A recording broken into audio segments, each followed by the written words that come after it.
The year is 1984, and the stocks at the Nike Shoe Company are at an all-time low. Nike is in need of a new huge star to be the face of their new shoe line, but no one wants to be part of the company. However, Sonny Varco does not believe that their salvation lies within the professional basketball court, but instead lies with one rookie destined for greatness. And that's the one and only Michael Jordan. This is Space Jam Origins Air.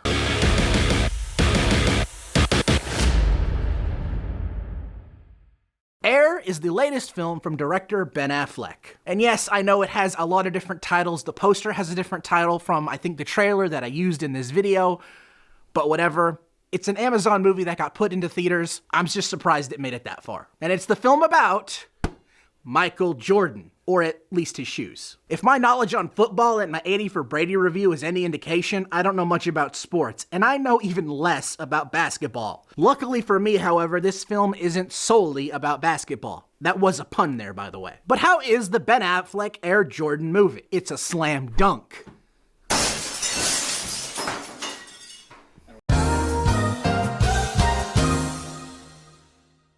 Air is an extremely unique take on the underdog story, and it's one that will have you gripped from beginning to end. And most of that has to do with the cast giving 110% in every scene they're in. Matt Damon and Ben Affleck just have a great presence on screen together. There is not a scene between these two actors that will have you bored. And the same can be said for the rest of the cast in this movie. The supporting cast is also fantastic too. Jason Bateman giving an amazing performance, and Viola Davis, as she always does, giving a phenomenal one.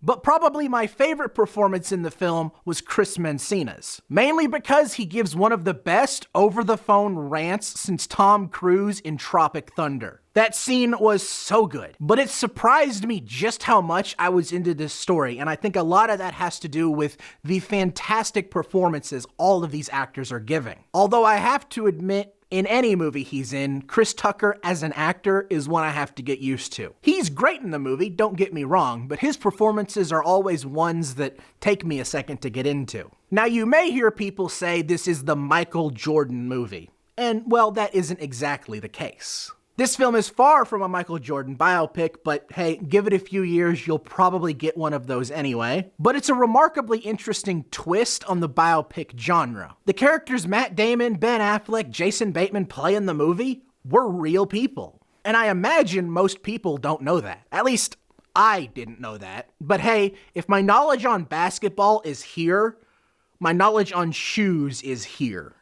And when I say this is an interesting take on the biopic genre, I mean that in the sense of it shows Michael Jordan's impact on people, on other people, and not just his life. Remember the Tom Hanks Mr. Rogers movie, It's a Beautiful Day in the Neighborhood from 2019? The film's kinda like that. The movies aren't necessarily about the celebrity as much as they are about the celebrity's impact on the world and the people around them. I suppose it would just be easier to make a Michael Jordan biopic, because of course it would be, but this film looks to try to avoid telling the story you probably know, and tell the story about people you probably never thought about, and how Michael Jordan's impact on the Nike company basically saved them from bankruptcy. And it just makes for an insanely investing and compelling movie. There is one aspect to this movie I wasn't a big fan of, and it's just a big nitpick, but I have to mention it anyway. This film takes place in the 80s, 1984 specifically, and it doesn't want you to forget it.